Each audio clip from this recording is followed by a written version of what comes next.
సాధారణంగా ఒక మాట వినిపిస్తూ ఉంటుంది, మనం దేనికైతే భయపడుతూ ఉంటామో అదే జరిగే అవకాశం ఉంటుందని చెప్పి కదా. ప్రస్తుతం ట్రంప్ విషయంలో కూడా అదే జరుగుతోంది. ట్రంప్ దేనికైతే భయపడుతున్నాడు, ఏదైతే జరగకూడదని కోరుకుంటున్నాడో అదే జరిగేట్టుంది. మరి ముఖ్యంగా ఏషియా అంతా ఒక్కటి కాబోతోందా? ఇటు భారత్ చైనాకు సంబంధించి ఆఫ్ కోర్స్ నేను ఎప్పుడు చెప్తూ ఉంటాను ఒక మాట, మాలో మాకు ఎన్నైనా ఉంటాయి కానీ పిడికిలి బిగించి గట్టిగా గుద్దామా? గుర్తుపెట్టుకో ట్రంప్, పిడికిలి బిగించి గట్టిగా గుద్దామా గొబ్బగుయ్యి అంటుంది. నీకు ఎట్లా ఉంటుంది? గొబ్బగుయ్యి ఉంటుంది. ఇప్పుడు చైనా కూడా భారత్కు సపోర్ట్ ఇస్తోంది. అఫ్ కోర్స్ ఏషియా గురించి మాట్లాడుకుంటే మేము కలవాలి, కలిసి ఉండాలని కోరుకుంటాం. నీలా కాదు, ఏకచక్రాధిపత్యం వహించాలి, అమెరికా అధ్యక్షుడిగా పూర్తిగా పాలించాలి, ఏలేయాలని ఉండదు. ఇప్పుడు ఇక్కడ ఎవరి దేశం వాడిది. ఒకవేళ ఇష్యూస్ వచ్చినప్పుడు గొడవ పడతాం, పోట్లాడతాం, కొట్టుకుంటాం. ఇప్పుడు అమెరికా అధ్యక్షుడు ట్రంప్కు టైం దగ్గర పడిందా అంటే ఆ మాట వినిపిస్తోంది. ట్రంప్కు వ్యతిరేకంగా ఏషియా మొత్తం ఒకటవుతోంది, ప్రపంచ దేశాలన్నీ ఒకటవుతున్నాయి. అమెరికాను ఏకి పారేసేందుకు, అమెరికాను ఏకి పీకేందుకు సిద్ధమవుతున్నాయి. భారత్కు మద్దతుగా ఇప్పుడు చైనా రంగంలోకి దిగింది. ట్రంప్ను అక్కడ మీడియా ఏకి పారేస్తోంది. ఏ లెవెల్లో అంటే ఇక బహుశా ట్రంప్కి ఇక మాట్లాడే మాటలు ఉండవు. చైనా గట్టిగా ఏమనలేడు, ఆ రిలేషన్ కూడా ఉంది. నేను చెప్తాను, చాలా ఇంట్రెస్టింగ్గా ఉంటుంది స్టోరీ, మాట్లాడుకుందాం అంతా కూడా. భారత్పై అమెరికా 50% టారిఫ్లను తీవ్రంగా తప్పుబట్టింది చైనా. భారత్ ఎదుగుదలను ట్రంప్ ఓర్చుకోలేకపోతున్నాడు. విన్నారా? ఇది నేనంటున్న మాట కాదు, స్వయంగా చైనా అంటున్న మాట, అక్కడ మీడియా అంటున్న మాట. సాధారణంగా మనకు అక్కడ తెలుసు చైనా మీడియా అంటే, చైనా మీడియా చెప్పిందంటే దాదాపుగా షీ జిన్పింగ్ చెప్పినట్టే. ఎందుకంటే అంత నియంత్రణ ఉంటుంది, అక్కడ నియంతృత్వం కూడా అదే స్థాయిలో ఉంటుంది. కాబట్టి అక్కడ చైనా మీడియా చెప్పిందంటే ఇండైరెక్ట్గా ట్రంప్కి షీ జిన్పింగ్ వార్నింగ్ ఇచ్చినట్టే. భారత్ ఎదుగుదలను ట్రంప్ ఓర్చుకోలేకపోతున్నాడు అనేది వాళ్ళ మాట. భారత్పై టారిఫ్లకు రష్యా నుంచి భారత్పై టారిఫ్లకు రష్యా నుంచి చమురు కొనడం కారణం కాదు అంటూ కూడా చెప్పడం ఇంట్రెస్టింగ్గా మారింది. ఇది చైనా అంటున్న మాట. ఇంతవరకు ఏమంటాడు ట్రంప్? రష్యా నుంచి ఆయిల్ని, రష్యా నుంచి చమురుని దిగుమతి చేసుకుంటోంది, అదే కారణంగా అదే బూచిగా చూపిస్తున్నాడు కదా. చైనా కొట్టి పారేస్తోంది, రష్యా నుంచి చమురు కొండమా, నీకేమైనా పిచ్చెక్కిందా అంటోంది. రష్యా నుంచి చమురు కొండ భారత విషయంలో టారిఫ్లు వేస్తావా, నీకేమైనా మైండ్ దొబ్బిందా? బహుశా ఈ పదం కాస్త కఠినంగా అనిపించవచ్చు, బట్ ఒకవేళ అనిపిస్తే కనుక I'm just taking back. But correct words ఇవన్నీ కూడా ట్రంప్ విషయంలో. తాను కోరుకున్నది జరగట్లేదని భారత్పై ట్రంప్ కక్ష కట్టాడు అంటుంది చైనా. ప్రపంచం అమెరికా కాళ్ల కింద ఉండాలనేది ట్రంప్ ఆకాంక్ష అంటూ కూడా చెప్పుకొచ్చిన సందర్భం. ఈ నేపథ్యంలో కొన్ని బైట్స్ ఉన్నాయి. ఒకసారి ట్రంప్కి సంబంధించి కొన్ని బైట్స్ ఉన్నాయి, అవి చూద్దాం. ఆ తర్వాత ఇన్ డీటెయిల్గా మాట్లాడుకుందాం. ముందుగా చైనాకు సంబంధించి ఈ యొక్క ప్రశ్న అడిగింది. ఇటు భారత్ విషయంలో భారత్ చమురు రష్యా నుంచి కొంటుందని చెప్పి మీరు అన్నారు కదా, మరి చైనా విషయంలో ఏంటి అంటే అప్పుడు ముందు తప్పించుకుంటాడు, ఆ తర్వాత ఇంకో సమాధానం ఇస్తాడు. ఒక్కసారి ఆ బైట్స్ ఉందాం, ఆ తర్వాత ఇన్ డీటెయిల్గా మాట్లాడుకుందాం. Says that the US imports Russian uranium, chemicals, fertilizers while criticizing their energy imports. Your response to that, sir? I don't know anything about it. I'd have to check, but we'll get back to you on that. Yeah, please. India says that the US imports Russian uranium, chemicals, fertilizers while criticizing their energy imports. Your response to that, sir? I don't know anything about it. I'd have to check, but we'll get back to you. What you will get back to us? Answer, Mr. Trump. What you will get back to us? You get to know the truth. And interestingly, the social media platform of yours is Truth, and which you say is always false and lies. Right? Is it joking? Isn't it? Can you answer for these questions, Mr. Trump? Indian journalists are asking, Asian journalists, as Asian journalists are asking, could you please give a reply in a clear and clarity way that at least a journalist of in India can give? The questions which you ask, or your country may ask, or the world may ask about you. We at least try to answer for that. At least we give some hint. And you can't, because you don't have strength to answer. నీకు చెప్పే సమాధానం లేదు నీ దగ్గర. And ఏమంటున్నావు నువ్వు? నీకు తెలియదా? నీకు భారత్ మీద టారిఫ్లు విధించడం తెలుసు, భారత్ మీద సుంకాలు విధించడం తెలుసు. కానీ భారత్కు సంబంధించి రష్యా నుంచి ఇటు భారత్ చమురు కొనుగోలు చేస్తోంది, మరి టారిఫ్లు వేసావు కదా, మరి చైనా విషయాలు ఏంటంటే నీకు తెలియదా? Do you think you fool your self? You fool yourself, or I'm just confused. You should answer for that. ఎవరినో ఫూల్ చేయాల్సిన అవసరం లేదు. ట్రంప్ నిన్ను ఎవరో పక్క నుంచి వచ్చి ఫూల్ చేయాల్సిన అవసరం లేదు. నువ్వు ఎదవా అని చెప్పి పక్కవాడు వచ్చి చెప్పాల్సిన అవసరం లేదు. నేను ఎదవనండి అని చెప్పి నువ్వే ప్రూవ్ చేసుకుంటావు. మైక్ ముందుకు వచ్చి మరి చాలా భేషుగ్గా, చాలా ధైర్యంగా. అండ్ ఇది అయిపోయింది కదా, నిన్న ఇదే ప్రశ్న మళ్ళీ అడిగింది. ఇదే ప్రశ్నను మళ్ళీ నిన్న అంతర్జాతీయ మీడియా ప్రశ్నించింది, భారత విషయంలో చైనాను క్వశ్చన్ చేస్తూ. దీని తర్వాత చాలా ఇంట్రెస్టింగ్గా ఉంటుంది. మన వాణిజ్యం ఎలా ఉంటుంది చైనాతో, ఇటు అమెరికా చైనా వాణిజ్యం ఎలా ఉంటుంది, ఇవన్నీ మాట్లాడుకోబోతున్నాం. బట్ అంతకన్నా ముందు ఇటు ట్రంప్కి కొన్ని ప్రశ్నలు సంధించింది ఇటు ప్రపంచ మీడియా, చైనాను సెంట్రిక్గా చేసి. ఒకసారి ఆ బయట కూడా చూద్దాం, ఆ తర్వాత మరింత డీటెయిల్గా మాట్లాడుకుందాం. ఒకసారి ట్రంప్ ఏమన్నాడు చూద్దాం నేను ప్రశ్నించినప్పుడు. Let me go, please. Indian officials have said that there are other countries that are buying Russian oil. It's okay. Like China, for instance, It's buys okay. more. Yeah. Why are you singling India out for these additional It's sanctions? only been 8 hours, so let's see what happens over the next. More secondary sanctions You're going to see a lot more. So this is a taste of You're what's going to to see a come. lot more. You're going to see so much secondary sanctions. Yes, ma'am. Indian officials Let me have go, please. Indian officials have said that there are other countries that are buying Russian oil. It's okay. Like China, for instance, It's buys okay. more. Yeah. Why are you singling India out for these additional It's sanctions? only been 8 hours, so let's see what happens over the next. Isn't it joking, Mr. Trump? Well, I have a few questions for you. At least you can answer, I mean, you can't answer for the entire nation's questions, but you can answer for a single journalist from Asia and especially from India. What we have asking is, could you please give a clarity about tariffs, about China? ఎందుకు ఈ ప్రశ్న మనం అడగడం జరుగుతుందంటే, ఇదే ప్రశ్న అడిగినప్పుడు ఏమంటున్నాడు, 8 గంటలకి గడిచింది కదా, 8 గంటలకి దీనికి సంబంధం ఉంది ట్రంప్? నువ్వు అమెరికా అధ్యక్షువా లేకపోతే అల్లాటప్పగాడువా? అసలు నీకు నువ్వు ఏమనుకుంటున్నావు? అసలు నువ్వు ఉన్న స్థానాన్ని నువ్వు కనీసం గౌరవిస్తున్నావా? నీకు అసలు ఇన్ఫర్మేషన్ తెలుసా? అసలు ఏం జరుగుతుందో తెలుసా?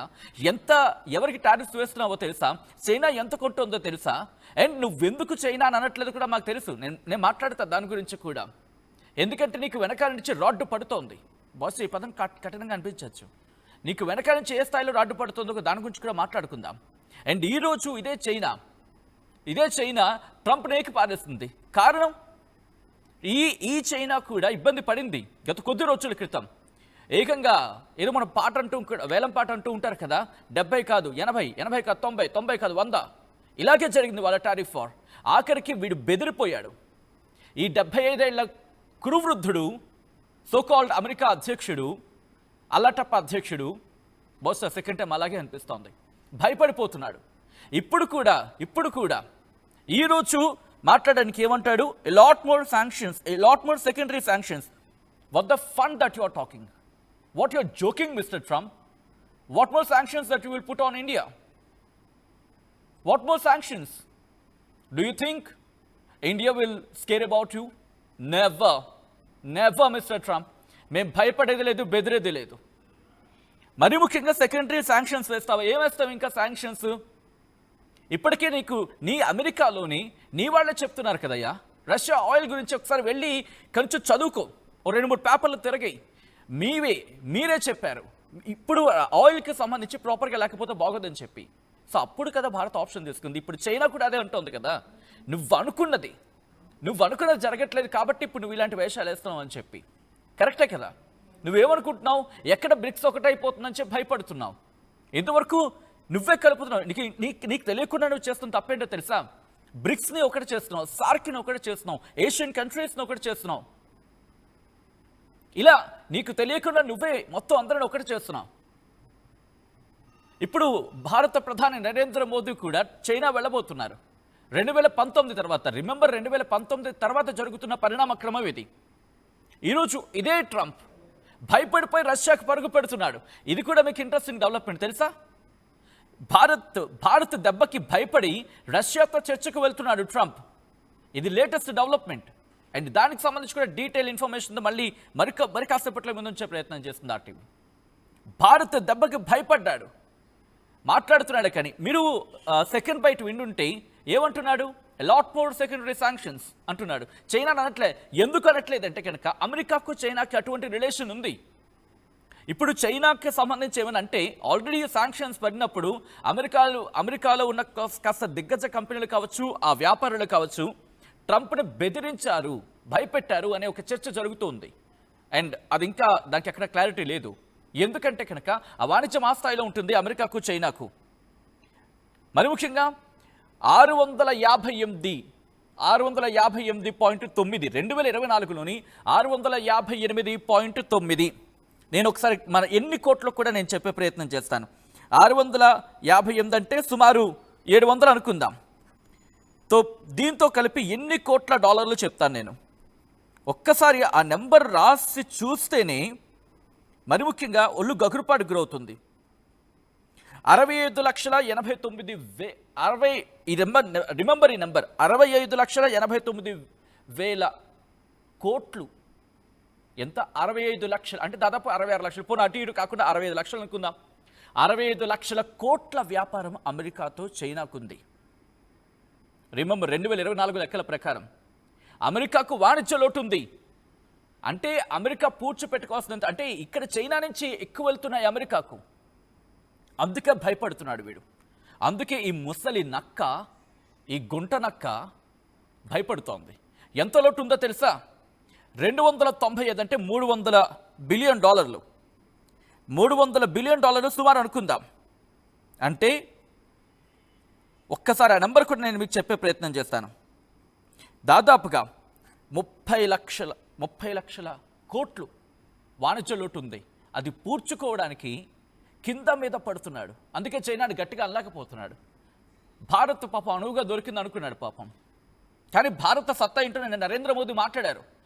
ఇఫ్ పాసిబుల్ ఆ స్టేట్మెంట్స్ నేను చెప్పే ప్రయత్నం చేస్తాం. ఆయన ఏం మాట్లాడారంటే నిన్న గుర్తుపెట్టుకో, ఆయన ఎక్కడ డైరెక్ట్గా ట్రంప్ పేరు తీయలేదు. ఆల్రెడీ భారత్ ఇచ్చింది, ఇప్పుడు చైనా ఇచ్చింది. భారత్ మరి ముఖ్యంగా నిన్న ప్రధాని నరేంద్ర మోదీ మాట్లాడుతూ ఇటు మా ఫిషరీస్కి, మత్స్యకారులకు సంబంధించి కావచ్చు, పశుపోషణ విషయంలో కావచ్చు, వ్యవసాయ విషయంలో కావచ్చు, మేము భయపడేదే లేదు. నువ్వు చెక్మేట్ పెట్టే ప్రయత్నం చేసింది దీనికి కాదా? నీ వ్యవసాయ రంగ ఉత్పత్తులను ఇక్కడ దించుదాం అనుకోలేదా? నువ్వు బూచిగా రష్యన్ ఆయిల్ చెప్తావా? బుర్ర ఉందా నీకు? అసలు బుర్ర పనిచేస్తోందా? 75 ఏళ్ళు వచ్చాయి. ఏం చేస్తున్నట్టు మళ్ళీ అధ్యక్షుడిగా నువ్వు? చైనాను నమ్మచ్చు అని ఒక ప్రశ్న ఉంచే ప్రయత్నం చేస్తుంది ఆర్టీవీ. ఎస్పెషలీ ఈ స్పెసిఫిక్గా దీని గురించి మాట్లాడుకుందాం. నేను ఎప్పుడు అంటూ ఉంటాను ఒక మాట, మన ఇంట్లో గొడవ వచ్చింది అనుకుందాం, ఇంట్లో చూసుకుంటాం అంతే కదా. ఊరి మీద వెళ్ళి అరుచుకున్నాం అనుకోండి, ఏం జరుగుతుంది? మన ఇంటి పరువే పోతుంది. కాబట్టి ఇప్పుడు ఈ సిచ్యువేషన్లో మన పక్కన ఉంది చైనా ఉంది, పాకిస్తానా అదొక ఏమంటారు, ఎండిపోయిన పరోటా ఉంటుంది కదా, అలాగే ఉంటుంది దాని సిచ్యువేషన్ కూడా. దానికి ఎవరో ఆసరా పడితే అటు వెళ్తూ ఉంటుంది. కాబట్టి దాని గురించి పెద్దగా పట్టించుకోవాల్సిన అవసరం లేదు. అఫ్కోర్స్ చైనా కూడా పాకిస్తాన్ నమ్మదు. చైనాకి ఎప్పుడు తనని నమ్ముకుంటుంది. కాబట్టి పాకిస్తాన్ విషయం పక్కన పెడదాం. మనకి ఇంట్రెస్టింగ్గా మనం ఇంత అనుకుంటున్నాం కదా, భారత్కి చైనాకు పడదని చెప్పి. బట్ మనం ఎప్పటికీ వ్యాపారం చేస్తాం చైనాతో. 1950లో మీకు గుర్తుండుంటే ఆ సందర్భంలో హిందీ చీనీ భాయ్ అనేవాళ్ళు 1950లో. సో అటువంటిది సిచ్యువేషన్ స్టార్ట్ అయింది. 1960లో యుద్ధం తర్వాత మన పరిస్థితులు మారిపోయి ఉండొచ్చు కాక ఇప్పటికీ మన వ్యాపారం ఉంది. ఇప్పటికీ మన వ్యాపారం ఏ స్థాయిలో ఉందంటే బహుశా నమ్మశక్యం కాదు. ఇన్ఫ్యాక్ట్ నేను కూడా లెక్కలు చూసే ప్రయత్నం చేసినప్పుడు నేను కూడా కాస్త షాక్కి గురయ్యాను. ఇలాంటి దాదాపుగా కొన్ని లక్షల కోట్లు. ఆ డీటెయిల్స్ కూడా మరి కాసేపటి నేను చెప్పే ప్రయత్నం చేస్తాను. జస్ట్ రీసెర్చింగ్ నేను చూశాను ఇందాకలా. సో దాదాపుగా కొన్ని లక్షల కోట్లు అని చెప్పుకోవాలి. సో ఈ క్రమంలోని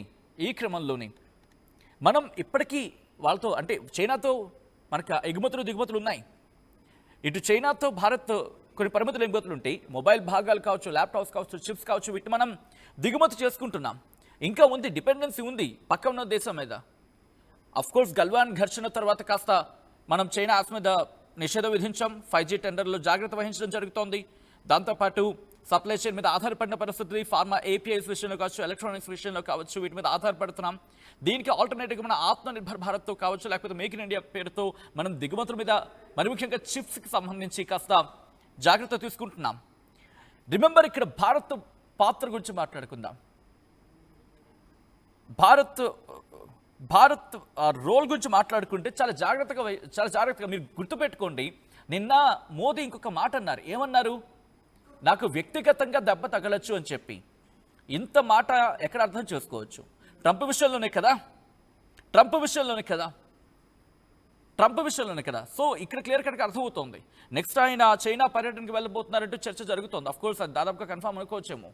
ఒకవేళ అదే జరిగితే 2019 తర్వాత, సబ్జెక్ట్ ద కరెక్షన్ 2018-19, ఆ తర్వాత అంటే దాదాపుగా 6-7 తర్వాత ఇప్పుడు భారత్ అక్కడికి వెళ్ళడం. సో ఇక్కడ ఏదైతే ట్రంప్ జరగకూడదని కోరుకుంటున్నాడు. రిమెంబర్, ఇంట్రెస్టింగ్, ఇక్కడ నేను ఇంకొక అంశాన్ని యాడ్ చేసి చైనాకి కంక్లూడ్ చేసే ప్రయత్నం చేస్తాను. దాదాపుగా తర్వాత ఇంకో కార్నర్లోకి వెళ్ళే ప్రయత్నం చేద్దాం. బ్రెజిల్ ఇప్పుడు టారిఫ్స్ విధిస్తున్న క్రమంలో, సుంకాలు విధిస్తున్న సందర్భంలో బ్రెజిల్ మీద 50% విధించాడు ఈ దుర్మార్గుడు. కారణం ఏంటి? బ్రెజిల్ ఇనిషియేషన్ తీసుకుంది. నాకు తెలిసినంత బ్రెజిల్ ఇనిషియేషన్ తీసుకుంది ఆల్టర్నేటివ్ కరెన్సీగా, అంటే డాలర్కి ఆల్టర్నేటివ్ కరెన్సీగా ఒక వేరే ఆల్టర్నేటివ్ కరెన్సీ ఉండాలని చెప్పి, ప్రత్యామ్నాయం కరెన్సీ ఉండాలనేది. దీంతో వాడి మీద పడ్డాడు. బ్రెజిల్ లులా డా సిల్వా అని అనుకుంటా ఆయన పేరు.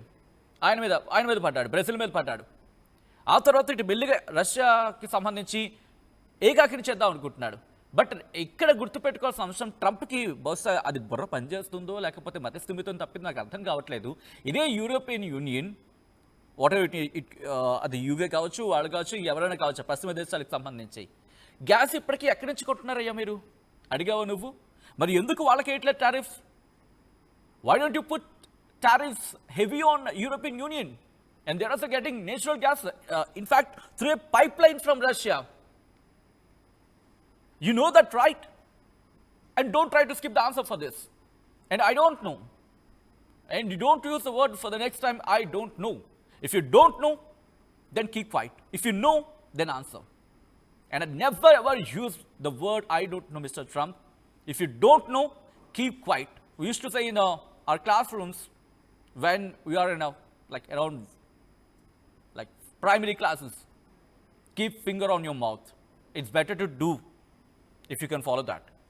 నువ్వు ఒకవేళ ప్రయత్నం చేయగలిగితే అది చెయ్యి. నోటు మీద వేలేసుకుని కూర్చో. నీ దేశం సంగతి నువ్వు చూసుకో. Make America great again. MAGA, it's not MAGA, it's మావా. Make America worst again in your resume. So ఈ క్రమంలో భారత్ గట్టిగా సమాధానం చెప్పింది.